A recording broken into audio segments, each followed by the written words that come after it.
প্রিয় পাঠক বন্ধুরা, পরবর্তী গল্প পেতে আমার চ্যানেলটা অবশ্যই সাবস্ক্রাইব করে রাখবেন। ধন্যবাদ। গুঞ্জরিকা তখন সবে ১৬তে পদার্পণ করেছে। সরষী দিঘিতে সে বছর বড় গ্রাম্য মেলার আয়োজন করেছেন। গ্রামের মহলসহ ধনী ব্যক্তিবর্গ গণ মিলে। মেলা থাকবে ১ সপ্তাহ ধরে। প্রতিবারেই মতোই সেবারের মেলাটাও স্কুলের সামনের মাঠেই বসেছিল। হরেক রকমের জিনিসের আনাগোনা ছিল সেখানে। মেলার দ্বিতীয় দিনে পুকুর পাড়ে বসে চন্দ্রা এবং গুঞ্জরিকা পরিকল্পনা করে রাতে তারা মেলাতে যাবে। বাড়ির সকলে ঘুমিয়ে পড়লে আর অসুবিধা হবে না। দুজনেই ভীষণ উৎসুক ছিল, কারণ অত বড় মেলা তারা আগে কখনোই দেখেনি। দিনে আর রাতে মেলা এক হলো নাকি? রাতের মেলার সৌন্দর্য অন্যরকম, মনমুগ্ধকর। কথার এক ফাঁকে চন্দ্রা বলে বসেছিল, গুঞ্জ তো ভাইজানের সঙ্গে আনিস। গুঞ্জরিকা সেই দিন অবাক হয়ে তাকিয়েছিল। স্পষ্ট দেখছিল লাজুকতা মোড়ানো চন্দ্রার বদন। মেয়েটার ফর্সা ফুলের গাল দুটো লালচে হয়ে উঠেছে। কি মারাত্মক ছিল সেই সৌন্দর্য! খিলখিলিয়ে হেসে উঠে জবাবের জিজ্ঞাসা করছিল, ভাইজানের আনসে তুই খুশি হবি? চন্দ্রা লাজুক হেসে নেড়েছিল। ওনাকে এক অংশ নিজ মুখে লুকিয়েছিলেন, সেই নিয়ে কত হেসেছিলেন গুঞ্জরিকা। সেই রাতে গুঞ্জরিকা সত্যি তাইমুরের নিয়ে মেলায় গিয়েছিল। তাইমুরের দেখে চন্দ্রা খুশি ছিল আকাশচুম্বীও। ৩ জনে মিলে নাটক দেখছিল। নগর থেকে অভিনেতারা এসে অভিনয় করছিল। নাটকের শেষটা ছিল ভীষণ মর্মান্তিক। নায়ক নায়িকা দুজনেই মারা যায়। সেই নিয়ে দুই সখী নাকের পানি চোখের পানি এক করেছিল। তৈমুর সেই কাণ্ড দেখে মুচকি হেসেছে কেবল। দুজনকেই ১ জোড়া করে ২ জোড়া চুড়ি কিনে দিয়েছে। সেই রাতেই সবটা স্বপ্নের মতো সুন্দর ছিল। কিন্তু সমস্যা বেঁধেছিল বাড়িতে ফেরার সময়। পাথিক মধ্যে দুটো খোপা কুকুরে তাড়া করে। তৈমুর সাহস করে প্রথমে তাড়াতে চাইলে খুব একটা সুবিধা করতে পারেনি। ৩ জন ভয়ের দিকে বেদিক ভুলে দৌড়ে দেয়। কুকুরের কামড়ে জলাঙ্ক হয়ে মুশকিল। প্রকৃতিতে বিছিয়ে রাখা আঁধড়ে চাদর ঠেলে বেরাতেই পারবে না গুঞ্জরিকা। পথ ভুলে অন্যদিকে চলে আসে। দীর্ঘ একটা সময় দৌড়ে মেয়েটা হাঁপিয়ে যায়। পা পিছলে ভুলবশত খাদে পড়ে যায়। গা হাত পা সব ছিলে ছুলে যায়। কিভাবে কি হয়ে যায় সবটা গুঞ্জরিকা মাথার এক হাত উপরে দিয়ে যায়। সেই সময় অনমন জনমানহীন মাঠের মধ্যে অপ্রত্যাশিতভাবে দেখা মিললে এক টুকরা জ্যোতির। গুঞ্জরিকা যেন একটু আশার আলো দেখতে পায়, দেহের প্রাণ ফিরে পায়। কিন্তু পরক্ষণই ভয়ে জড়সড় হয়ে যায়। যদি কোনো ডাকাত দল হয়, কি করবে ভেবে কুল কিনারা পায় না। খাদের পাশে কাঁচা রাস্তার ধারে আলো উৎসটা ক্রমশ এগিয়ে আসে। আস্তে ধীরে গুঞ্জরিকার বরাবর চলে আসে। মেয়েটা তখনও বুঝতে উঠতে পারে না কি করবে। হঠাৎ সেই সময় সাইকেলটা থেমে যায়। সাইকেলের ঝুলানো লণ্ঠনটা কিঞ্চিৎ উঁচু হয়। দুটো চোখে তীক্ষ্ণ দৃষ্টিতে গুঞ্জরিকার ভয়াত্মক দৃষ্টি মিলে যায়। মেয়েটা ভয় পায়। আত্মহন্ত হস্তল ভীত হয়। শ্রাবণের দিন প্রবেশ করে বজ্রগম্ভীরে পুরুষালী কণ্ঠে, কে এখানে? গুঞ্জরিকা তৎক্ষণাৎ কোনো জবাব দিতে পারে না। হঠাৎ করেই নিজেকে লাজুকে প্রয়াস চালায়। খাদে আরেকটু নিচে নেমে যান। এতে অপর পরক্ষে কপালে দৃঢ় ভাঁজের সৃষ্টি হয়। সাইকেল থেমে নেয়, দাঁড়ায়। সাইকেলটা রাস্তার একপাশে রেখে লণ্ঠন হাতে খাদের দিকে এগিয়ে আসে। নিচে একটু উঁকি দিতেই দেখে জ্বলজ্বলন্ত একটা মানুষ নিজেকে গুটিয়ে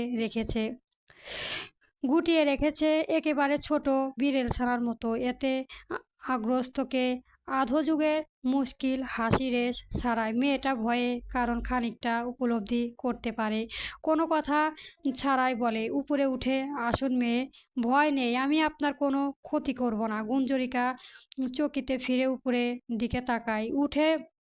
উঠেন কোনকটা কেটে যায়। রক্ত ঝরছে সেখান থেকে। সেটা চেপে ধরে আছে, তবুও মুখমণ্ডল উজ্জ্বল। হাসি মুখে সুধাই সত্যি বলছেন? অপর পক্ষ মাথা নাড়ে, একটা হাত এগিয়ে দেয়। গুঞ্জরিকার হাতের দিকে তাকিয়ে একটু ইতস্তত বোধ করে। মিনিট ২ নিচে দাঁড়িয়ে থাকে। কিছু একটা ভেবে সে হাতটাকে আশ্রয় করে উপরে উঠে আসে। আগ্রস্তকে দিকে চেয়ে মুচকি একটা হাসি দেয়। লণ্ঠনের আলোয় নিজের ক্ষতস্থানগুলো খুঁটিয়ে খুঁটিয়ে দেখতে থাকে। ভাবে এগুলো কিভাবে আব্বা মায়ের চোখে আড়াল রাখা যাবে। এগুলো তাদের চোখে পড়লে তুফান উঠে যাবে বাড়িতে। সেই সময় শুনতে পায় অপর পক্ষে থেকে ভেসে আসা একটা প্রশ্ন, মেয়ে আপনার নাম কি? গুঞ্জরিকা কষ্ট চেপে মুখে হাসি বজায় রাখে জবাব দেয়, গুঞ্জরিকা। পুরো নাম গুঞ্জরিকা। নিজের শরীরে লেগে থাকা কাদামাটি ঝরছে, সেই অবস্থাতেই জবাব দেয় গুঞ্জরিকা প্রামাণিক। অপর পক্ষে থেকে পুনরায় একের পর এক প্রশ্ন বান ভেসে আসে। কোন গ্রামে থাকা হয়? শাসি দিঘি। শাসি দিঘি তো পাশের গ্রাম, এখানে কিভাবে এলে এত রাতে? আর খাদে বা কি করছিলে? গুঞ্জরিকা চোখের পানি জমে। ভয় হয় ভাইজান, আর সখীর জন্য খুব চিন্তা হচ্ছে। কোথায় কিভাবে আছে কে জানে। মেয়েটা স্নান কণ্ঠে বলে, মেলাতে গিয়েছিলাম ভাইজান আর সখীর সাথে। রাস্তায় কুকুরের তাড়া খেয়ে সব এলোমেলো হয়ে গেছে, আমি হারিয়ে গিয়েছি। কিছুক্ষণ নীরবতা চলে। অপর পক্ষে তীক্ষ্ণ দৃষ্টি চারপাশে ভাসমান হয়। এত রাতে এই শুনশান মাঠে থাকা উচিত নয়। গম্ভীর কণ্ঠে আদেশ জারি করে, সাইকেলের পিছনে উঠে বসুন, আপনাকে বাড়ি অবধি রেখে আসি। এখানে এভাবে থাকা ঠিক নয়। গুঞ্জরিকা জবাবে দ্রুত দুদিকে মাথা নাড়ায়, যার অর্থ না। এত রাতে একটা ছেলের সাথে তাকে দেখে নিলে কেলেঙ্কারি হয়ে যাবে। সমাজের মুখ দেখাতে পারবে না। ফুঁপিয়ে ওঠে মেয়েটা ক্রন্দরত গলায় বলে, লোকে দেখলে নিন্দে করবে, আমি যেতে পারবো না। এ কি ঝামেলায় ফেঁসে গেলাম, আল্লাহ রক্ষা করো, পথ দেখাও। মুখের কথা শেষ হতে মেয়েটা শুনতে পায়, তাহলে এখানেই থাকুন, আমি যাই। গুঞ্জরিকা কান্না বেগে বাড়ে, দ্বিধাদ্বয়ে ভোগে। নিজেকে একটু ধতস্থ করে সন্তর্পণে মুখ মুছে নেয়। ঋণঋণিয়ে গলায় জানতে চায়, আপনার নামটা কি বাবু? উত্তরস্বরূপ শোনা যায় শীতল গলায় আওয়াজ, আরুশ শেখ। গুঞ্জরিকে এতক্ষণে পূর্ণ দৃষ্টি মেলে সামনে দাঁড়ানো মানুষটাকে দেখে। ভ্রুরাঙা পাঞ্জাবি পায়জামা পরিহিত সুদর্শন একজন যুবকের সাথে এতক্ষণ কথা বলেছে সে। পোশাক দেখেই মনে হচ্ছে ধনীর দুলাল, তবে ভদ্রসভ্য। কি সুন্দরভাবে আপনি সম্বোধন করেছে, ভরসা করা যায়। আর তাছাড়া উপায়ও তো নেই। গুঞ্জরিকা দ্রুত চোখ নামিয়ে নেয়, নরম গলায় বলে, আমাকে গ্রামে সীমানায় নামিয়ে দিয়ে এলেই হবে বাবু। আরুষ ক্ষীণ হাসে, ভ্রু তুলে প্রশ্ন করে, অত দূর অবধি যাবেন আমার সাথে? যদি মানুষে দেখে নেয় বিয়ে হবে না তো আপনার? গুঞ্জরিকা এমন কথাতে ফ্যালফ্যাল করে তাকিয়ে থাকে। পরক্ষণই বুঝতে পারে আরুষ মশকরা করছে। মৃদু হাসে মেয়েটা, নিঃশব্দে সাইকেলের পেছনে উঠে বসে। দূর আকাশে মৃগাঙ্কের আলোয় ঝিঝি পরনে মেঠো পথ ধরে নিজের গ্রামে ফিরে আসে গুঞ্জরিকা। পাথিক মধ্যে গুঞ্জরিকা জানতে চায়, এত রাতে আরুষ কোথায় থেকে আসছে। উত্তরে জানায় সুযোগ হয়, নগর থেকে ফিরছে ছেলেটা। মাঠের কিনারায় গুঞ্জরিকাকে নামিয়ে দিয়ে আরুষ বলে, আপনার পায়ের ক্ষমতা গভীর, ডক্টর দেখিয়ে ঔষধ খাবেন ঠিক মতো। গুঞ্জরিকা মাথা নেড়ে সম্মতি দেয়। মেয়েটা তখন জানতো না এতখানি ভরসা করা ছেলেটার পাশে গ্রামের বড় ব্যবসায়ী একমাত্র ছেলে। সে প্রথম সাক্ষাতে নিজেকে খুশিয়ে করেছে তার মাঝে। জানতে বুঝি ওটা প্রথম এবং শেষবারের মতো সাক্ষাৎ হতোই বোধহয়। সেই দিন যদি গুঞ্জরিকা জানতো আকম্পিতভাবে দেখা হয়ে যায়, নম্র ভদ্র গম্ভীর ছেলেটা তাকে এক বুক সমান যন্ত্রণা দেবে, তাহলে ওই খাদে পড়তে থাকতো, শেয়াল কুকুরে খাওয়া হতো, তবুও এমন জীবন চাইতো না। যাকে মনে জায়গা দিয়েছে তাকে কিভাবে অন্যজনের হাতে দিতে পারে? এতটাই উদার মন আদৌ একজন নারীর হতে পারে? পারে কি? অতীতে ডুবে দিয়ে গুঞ্জরিকা ডুবরে কেঁদে উঠল। এত সুখকর অতীত অভাবগীদের থাকতে নেই। দুহাতে খামচে ধরল বিছানার চাদর। মধ্যরাতে যখন শেখ বাড়ির সকলে গভীর তন্দ্রা আচ্ছন্ন, তখন কপাল পোড়া গুঞ্জরিকা ব্যস্ত স্মৃতিচরণে। পাশেই বসে আছে আরিকা, ছলছল চোখ মায়ের কান্না দেখছে। এই পর্যায়ে বলে ওঠে, মা কান্না, মা কান্না। গুঞ্জরিকা কান্না থামলো না। আর মাত্র 2টো দিন আছে এই শখের সংসারে। নিজের হাতে সাজানো গোছানো সংসার তার 5টা বছর ধরে আগলিয়ে রেখেছে, এই অবধি এনেছে। অথচ কত সহজেই একজন তৃতীয় ব্যক্তি হয়ে এসে সবকিছুই পেয়ে গেল।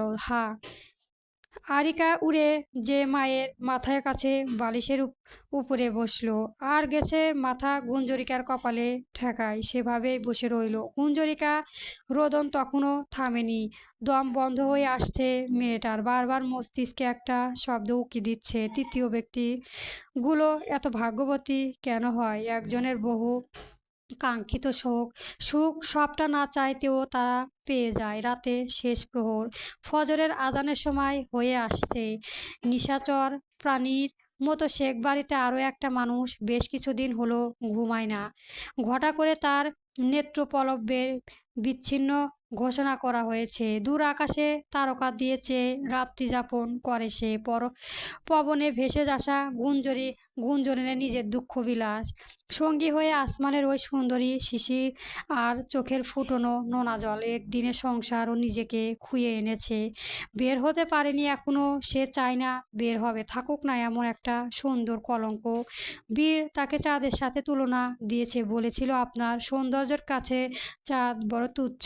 রাগিনী সে বড্ড হিংসা করেছে আমায়, কারণ আমার ঘরেও তার থেকে অনেক বেশি সুন্দর চাঁদ আসে। সেই রাতে অদিতি প্রথমবারের মতো বীরের সামনে মন খুলে হেসেছিল।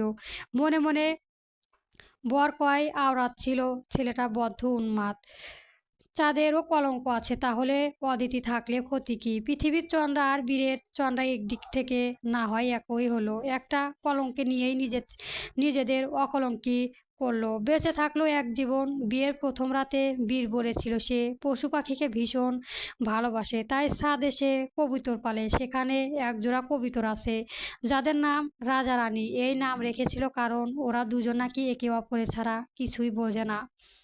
বাচ্চা ফুটানোর সময় রাজা রানীকে যত্ন খাইয়ে দিত। তাদের এত ভালোবাসা দেখে শখ করেই এই নাম রেখেছিল। বীর অদিতিকে নিয়ে বিকেলে গিয়েছে ছাদে। রাজা রানীর সাথে এক বিকেল ভোর দুজন আড্ডা দিচ্ছিল। অতটুকু সময়ে অদিতির গা ঘেঁষে হয়ে গিয়েছিল কবিতর দুটো। আচ্ছা, বীরকে সারা তারা এখন কেমন আছে? মুখে খাবার তুলছে কি? বীরকে খুঁজছে না একটুও। অদিতি গলা বেয়ে 2 ফোঁটা পানি গড়িয়ে পড়ল। বুক চিরে ক্লান্ত দীর্ঘশ্বাস বেরিয়ে এলো। ভাবলো আগামীকাল মানুষ পাঠিয়ে রাজা রানীকে এনে নিজের কাছে রাখবে, তাদের পালবে। এই এক জীবনের সঙ্গী না হয় তারাই হবে। ভাবিজান যেমন আরিকাকে নিয়ে বেঁচে আছে, সেও না হয় রাজা রানীকে নিয়েই বেঁচে থাকবে। অদিতি যখন কল্পনা জগতে হারিয়েছে, তখন নিজের থেকে চিৎকার চেঁচামেচি আওয়াজ ভেসে এলো। মেয়েটা ধ্যান চুর হলো। এই ভোর রাতে কার কি বিপদ হলো? ব্যস্ত হাতে চোখ মুছে মুছে উঠে দাঁড়ালো। হতদত্ত হয়ে ঘর থেকে বেরিয়ে গেল।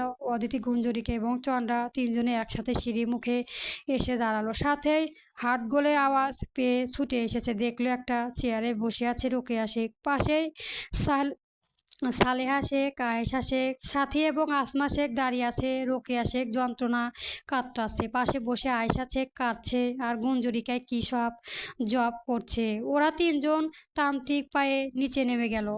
রোকেয়া শেখের কাছে উপস্থিত হতে জানতে পারলো অজু করে যেতে কালপাড়ে পিছিয়ে পড়েছে রোকেয়া শেখ। কলমে আর মাথার পিছনে দুদিকে অবধি আঘাত পেয়েছে। ঠিকমতো কথাটাও বলতে পারছে না। কেমন ঝিম মেরে গেছে মানুষটা। কিন্তু দুঃখের বিষয়, এখন কিছু করারও নেই। সকাল অবধি অপেক্ষা করতে হবে, তবে ডাক্তার পাওয়া সম্ভব নংচে নয়।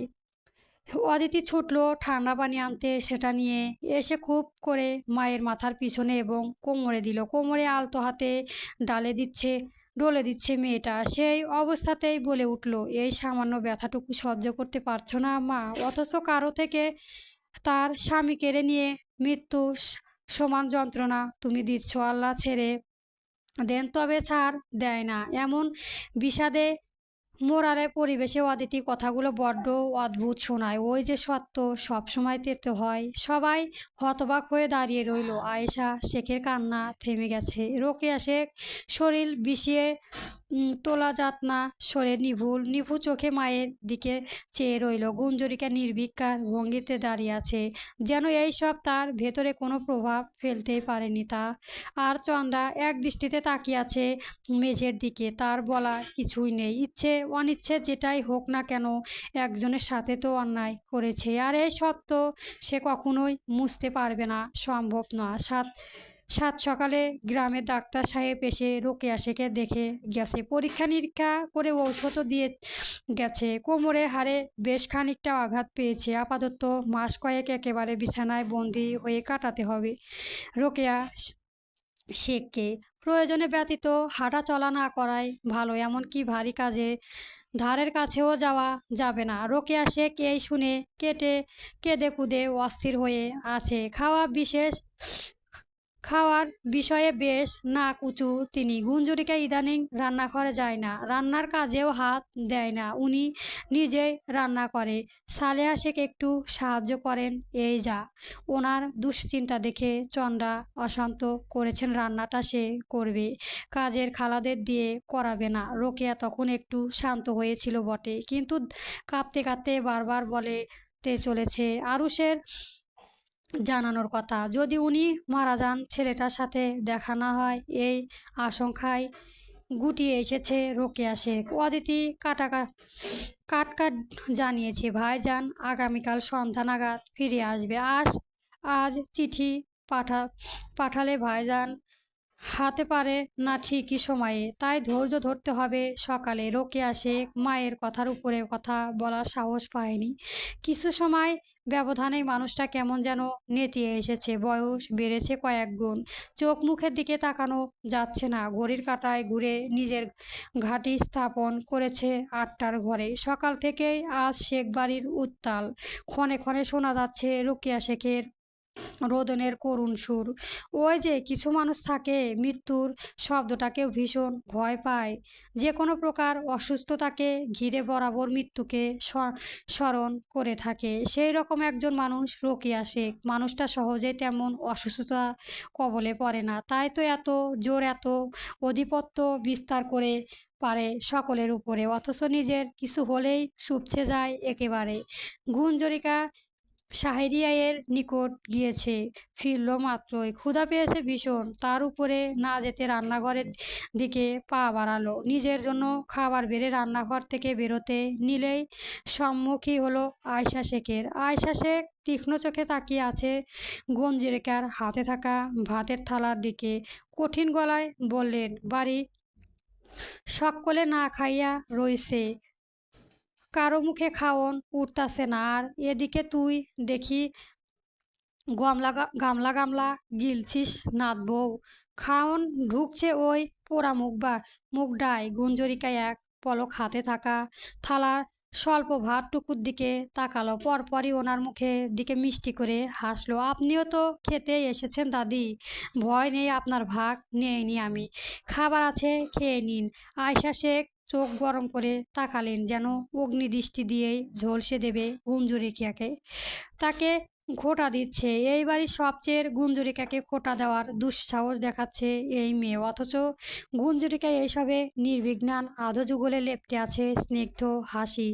আজ আর কারো সাথে খারাপ আচরণ করার ইচ্ছে নেই। গুঞ্জরিকার মুখে কথা শেষ করে পাশ কাটিয়ে যেতে নিলেই আয়শা শেখ কর্কশ কণ্ঠে বলে উঠলেন, তোর শাশুড়িরা বিছানার পইড়া আছে, একটু তেল গরম করে মালিশ ও করে দেবার পারিস না বউ। গুঞ্জরিকা থমকে দাঁড়িয়ে পড়ল, বড় একটা শ্বাস ফেলে ঘাড় ঘুরিয়ে পিছনে চাইল, ঠোঁটের কোণে হাসি টুকু ধরে রেখে জবাব দিল, পোড়ামুখীর হাতের তেল মালিশের আমার যন্ত্রণা বাড়বে দাদি। দেশের একজন সচেতন নাগরিক হিসেবে এত বড় অবিচার আমি করতে পারবো না। তাছাড়া আম্মা সুন্দরী বৌমা আছে না, তাকে বলুন, দেখবেন আজ রাতের মধ্যেই আম্মার সব জ্বালা যন্ত্রণা কমে যাবে। গুঞ্জরিকা মুখোশনীতি কথাগুলোতে আয়শা শেখের কিংকর্তব্য বিমুখ হয়ে দাঁড়িয়ে রইল। ঠিক সেই সময়ে ভেসে এলো চন্দ্রার গলা। আজকাল পারিবারিক শিক্ষার সাথে বড়দের সম্মান করাটাও ভুলে যাচ্ছিস মনে হচ্ছে। গুঞ্জরিকার সামনেই দাঁড়িয়ে আছে চন্দ্রা। দুজনের কথাবার্তার মাঝে এসে দাঁড়িয়েছে হয়তো। মুখের কথা শেষ হওয়ার সাথে সাথেই থাপ্পড়ে প্রবল আওয়াজে চমকে উঠল আয়শা শেখ।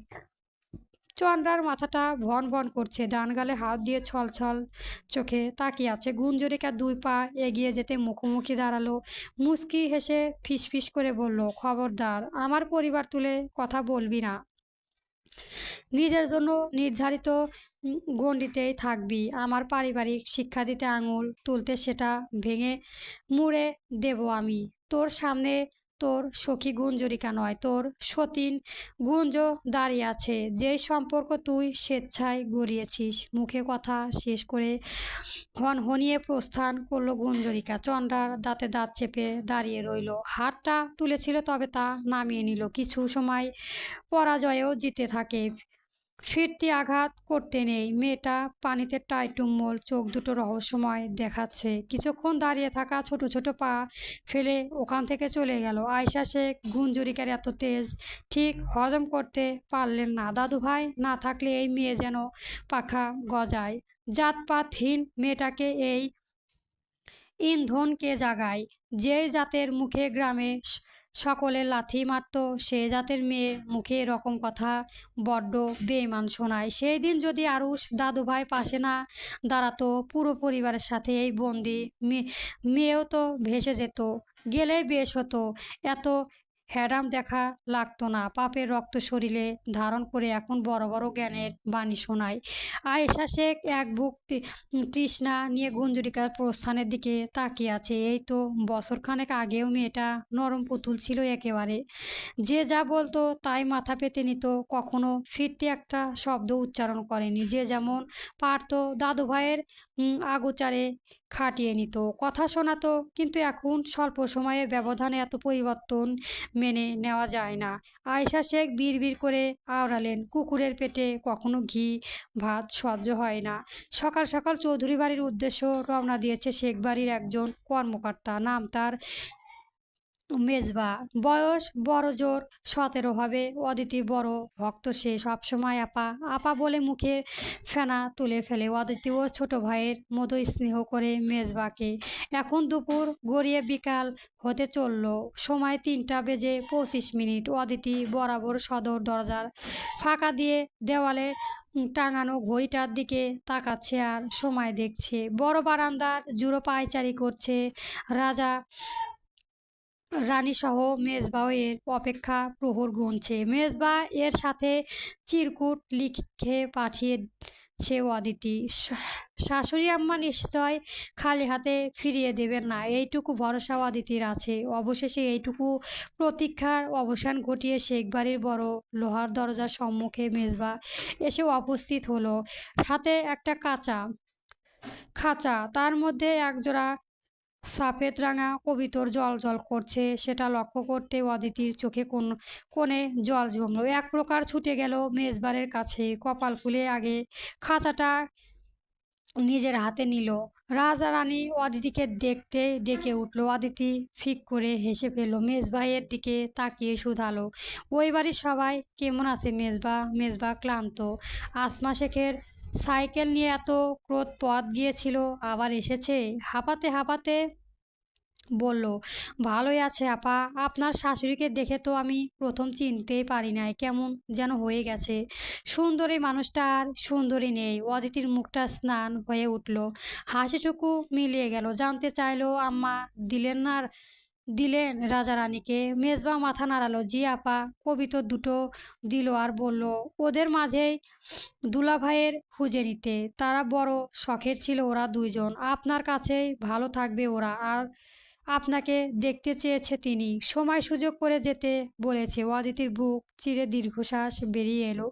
কথার পরিপ্রেক্ষিতে কিছু বলল না, কেবল মনোযোগ দিয়ে শুনল। ক্লান্ত মেজবাইয়ের উদ্দেশ্য আদেশ ছুটল, পরিষ্কার পরিচ্ছন্নতা হয়ে ঘরে আয় মেজবা, আমি খাবার বেড়ে দিচ্ছি, খেয়ে আনতে যা। মেজবা তৎক্ষণাৎ উত্তর দিল, আচ্ছা আপা, এই বাড়িতে আমাকে খাওয়ানোর জন্য খুব চেষ্টা করেছিল, কিন্তু দেরি হয়ে যাবে বলেই আমি খাইনি। কথাগুলোই বলে কলপাড়ের দিকে চলে গেল মেজবা। অদিতিও আর দাঁড়ালো না। মেজবাকে খেতে দিয়েই রাজা রানীকে খাওয়াতে হবে। অনেকক্ষণ না খেয়ে আছে তারা। ব্যস্ত পায়ে বাড়িতে প্রবেশ করলো। নিজ কক্ষে শুয়ে আছে রোকেয়া শেখ। মাগরিবের নামাজ আদায় করেছে বিছানার বসেই। বেশ কষ্ট হচ্ছে বসতে। পাশে আপাতত কেউ নেই, যে যার যার কক্ষে আছে, পরে আসবে হয়তো। তবে এই সময়ে দুয়ারে এসে উপস্থিত হলো গুঞ্জরিকা। গুটি গুটি পায়ে এগিয়ে যেতে রোকেয়া শেখের পায়ে দাঁড়ালো। আস্তে আস্তে করে ডাকলো, আম্মা। রোকেয়া শেখ আধশোয়া হয়ে কপালের উপর হাত থেকে শুয়েছিল। ডাক ডাক শুনে চোখ মেলে তাকালো, পাশে ফিরে চাইলো। গুঞ্জরিকাকে দেখতেই ভ্রুজোড়া কুঁচকে গেল ওনার। আজ সারাদিনে একটাও বারও খোঁজ নিতে আসেনি গুঞ্জরিকার। হঠাৎ করেই রোকেয়া শেখের অভিমান হলো। কেন হলো? কার উপর অভিমান জমলো এইসব নিয়ে তিনি ভাবলেন না। ছল ছল নেত্র যুগে নিয়েই শুধালেন, আমি এতটাই খারাপ গুঞ্জ? পাড়াপড়শিরাই সবাই এলো, অথচ তুমি একবারও দেখতে এলে না আমায়। কঠিন মানুষটার এমন বাচ্চামো আচরণে গুঞ্জরিকা মুচকি হাসলো। নিঃশব্দে পাশের মেঝেতেই বসলো। রোকিয়া শেখের ডান হাতটা নিজের দুহাতের মুঠোয় পুরে নিল। সেখানে কপাল ঠেলিয়ে নীরবে চুপচাপ বসে রইল। গুঞ্জরিকার এমন অদ্ভুত আচরণে রোকেয়া শেখ হতবাক হয়ে চেয়ে রইল। কিছুক্ষণ বোধগম্য হলো না। নিজের হাতে পানির উপস্থিত অনুভব করলো। হঠাৎ করে আজ বুক ভরা হলো ওনার। গুঞ্জরিকা ফুঁপিয়ে উঠল। তারপর আবার আগের মতোই সব নিশ্চুপ। কিছুক্ষণ পেরোলো সেভাবেই। শোনা গেল গুঞ্জরিকার মলিন গলায় আওয়াজ, যেই দিন ভাইজানের শোকে গ্রামবাসী কথাটুকু সইতে না পেরে আব্বা মা গলায় ফাঁস বেঁধে মারা গেলেন, সেই দিন অষ্টশী আমি নতুন এক জগৎকে আবিষ্কার করেছিলাম, যেখানে আমি ব্যতীত আর কারো অস্তিত্ব ছিল না। সম্পূর্ণ পৃথিবী শূন্য ছিল আমার জন্য। গ্রামবাসীরা যখন একাকী আমিটাকে একঘরে করে দিল, সেসবে একটা সপ্তাহ আমি না খেয়েছিলাম। শুধু পানি আর জমানো মুড়ি পড়েছিল পেটে। নিজেও সিদ্ধান্ত নিয়েছিলাম মাঠে বড় বটগাছতে গলায় ফাঁস দেব। কার জন্য বাঁচবো আমি? আমার তো আর কেউ নেই। তখন এগিয়ে এসেছে শেখবাবু, আমার ভরসার কাঁধে হয়েছিল, সান্ত্বনা দিয়েছিলেন, দুঃসময়ে বন্ধু হয়েছিলেন, নিঃসংকোচে বিয়ে প্রস্তাব দিয়েছিলেন। প্রথমে দ্বিধাদ্বন্দ্বে ভুগলেও আমার সাতকুলে কেউ না থাকায় পরবর্তীতে আমি এক বাক্যে রাজি হয়ে যাই। নতুন করে একটা পরিবারের স্বপ্ন দেখি। যেই দিন প্রথম আপনার সান্নিধ্য এসেছিলাম আম্মা, সেই দিন আমি একজন মা পাওয়ার খুশিতে কেঁদেছিলাম। 2 রাকাত নফল নামাজ আদায় করেছিলাম আল্লাহর দরবারে। কিন্তু আফসোস আম্মা, আপনি কখনো আমাকে বোঝেননি। আমি কতটা অসহায় হয়ে এত বড় বাড়িতে নিজের সম্পর্ক গড়িয়েছিলাম। আপনি কখনো জানার চেষ্টাও করেননি টাকা দিয়ে আমি কি করতাম আম্মা। আমার তো জীবনে কোনো কিছুটা ছিল না, কাকে দিতাম? আপনাদের থেকে টাকা নিয়ে। আমি তো শুধু একটু স্নেহ আর ভালোবাসার লোভ ছিলাম আম্মা। সব কষ্টের সমাপ্তি ঘটিয়ে আল্লাহ যখন আমাকে পরিপূর্ণ করতে নতুন একজন সঙ্গী পাঠালো আমার ঘরে, আপনি ঘৃণার জেদ ধরে দাদির প্ররোচনায় তাকেও কেড়ে নিলেন আম্মা। শুধু এই নয়, আমার অজান্তেই শেকড় বাহকসহ সেসবের রস খাইয়ে আমাকে বন্ধা বানিয়ে দিলেন। সন্তান সুখে হাত থেকে বঞ্চিত করলেন। এর পাপে কথা কথা কিভাবে বলতাম আপনার ছেলেকে? তখন আপনার প্রতি অনীহা জন্মালেও আমি তো নির্বীর্য ছিলাম আম্মা। প্রতিবাদ করার মতো মন মানসিকতা আমার ছিল না। আর না ছিল কোনো ইচ্ছে। আপনার ছেলে সেই ঘটনাকে পুঁজি করে আমাকে দোষারোপ করে, অথচ আমার হাত পা সব দিক থেকে বাঁধা ছিল। প্রমাণবিহীন আপনার বিরুদ্ধে কোনো কথা বরাদ্দস্ত করতো বুঝি আপনার ছেলে? আপনিই বলুন আম্মা, করতো সে? আজ আজন্ম মা ভক্তই ছিল। সব ভুল আমার আম্মা। আপনাকে আজও দোষারোপ করি। আমাকে শূন্যয় ভাসিয়ে সমাজের কাঠগড়ায় দাঁড় করিয়ে পালিয়েছে সে। আব্বা আমার কথা ভাবেনি। আপনাদের কারো উপর আমার কোনো অভিযোগ নেই আম্মা। আমি আমার ভাগ্যকে মেনে নিয়েছি। আমি চাই এই পরিবারের সবাই খুব ভালো থাকুক। তাদের কারো ভাগ্য গুঞ্জর মতো না হোক। আস্তে ধীরে কথাগুলো বলে থামল গুঞ্জরিকা। কি অদ্ভুত বিশাল মিশেছিল উচ্চারিত প্রতিটা শব্দে। রোকেয়া শেখ পাথরে বনে গেছে। বুকটা ভিদ ভীষণ করছে। গলা দিয়ে উম বারিধারা নেমেছে। মুখ ফুটে কিচ্ছুটা বলতে পারছে না, অথচ ওনার অনেক কথা বলার ছিল। সবটা গলায় কাটার মতো বিচ্ছে, অথচ উচ্চারণ করতেও অক্ষম। গুঞ্জরিকা মুখ তুলে চাইল রোকেয়া শেখের দিকে। শেষবারের মতো আধো ছুঁয়ে দিল রোকেয়া শেখের ডান হাতটাতে। পরক্ষণই উঠে দাঁড়ালো। স্লোত গতিতে হেঁটে কক্ষ থেকে বেরিয়ে গেল। শ্রাবণীদের পৌঁছলো ডুকরে কান্নার আওয়াজ। আন্তঃগ্লান্তি সবচেয়ে বড় মরণব্যাধি। যে একবার এই আন্তঃগ্লান্তিতে ভোগে তার জীবন আর জাহান্নামের মধ্যে পার্থক্য জনকিঞ্চিন থাকে। প্রতিটা সেকেন্ড, প্রতিটা মিনিট ধুকে ধুকে মরে সে, অথচ তার জীবনের পাপের শাস্তি এটা। প্রকৃতি ডাকে কুরানো অভিশাপ।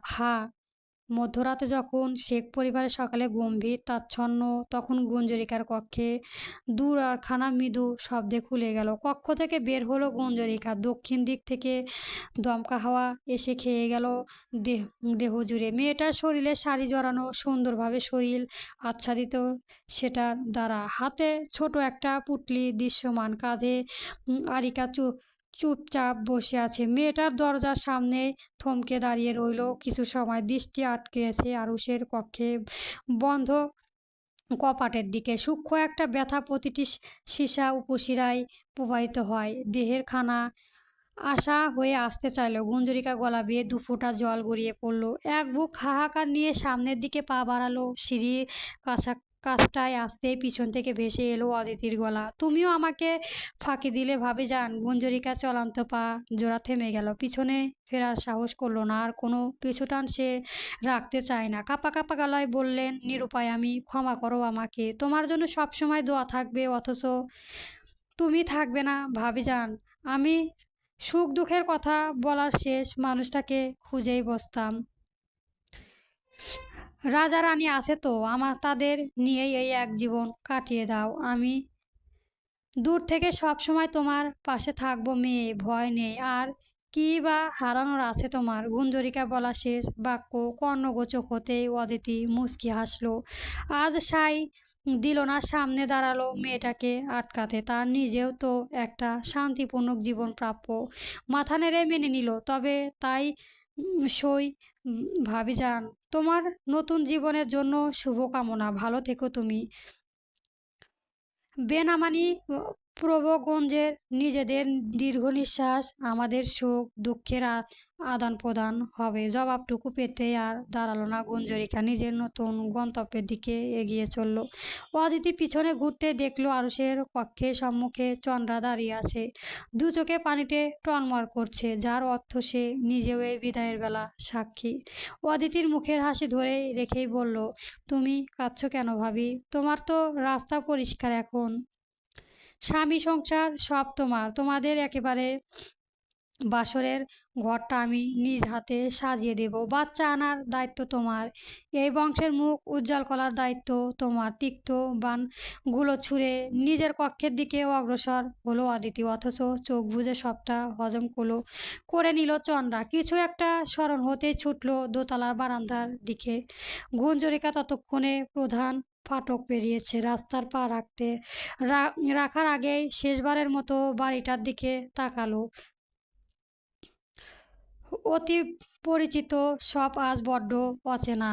হারিকেনের মৃদু আলোয় দোতলা বারান্দায় একটা অবয়ন চোখে পর্দা ভাসল। চিনতে অবশ্যই সমস্যা হলেও গুঞ্জরিকা ঠোঁটের কোণে ঘেঁষে তাচ্ছিল্য হাসি রেশ চলল। বড় একটা শ্বাস ফেলে মুখ ফিরিয়ে নিল। পথ যুগে রাখলো রাস্তায়। এগিয়ে চলল নিজের নতুন জীবনের উদ্দেশ্যই, নিজের নতুন গন্তব্যে। এইবার অন্তত সবটা ভালো হোক। দুটো দিন বাঁচলেও স্বস্তিতে বাঁচার সুযোগ হোক। চল চলিত পথে গুঞ্জরিকা বিড়বিড় করে আওড়ালো অতঃপর সমাপ্তি দীর্ঘ এক নাটকীয়তায়। গল্প পরগাছা, পর্ব 18 থেকে 19 চলবে।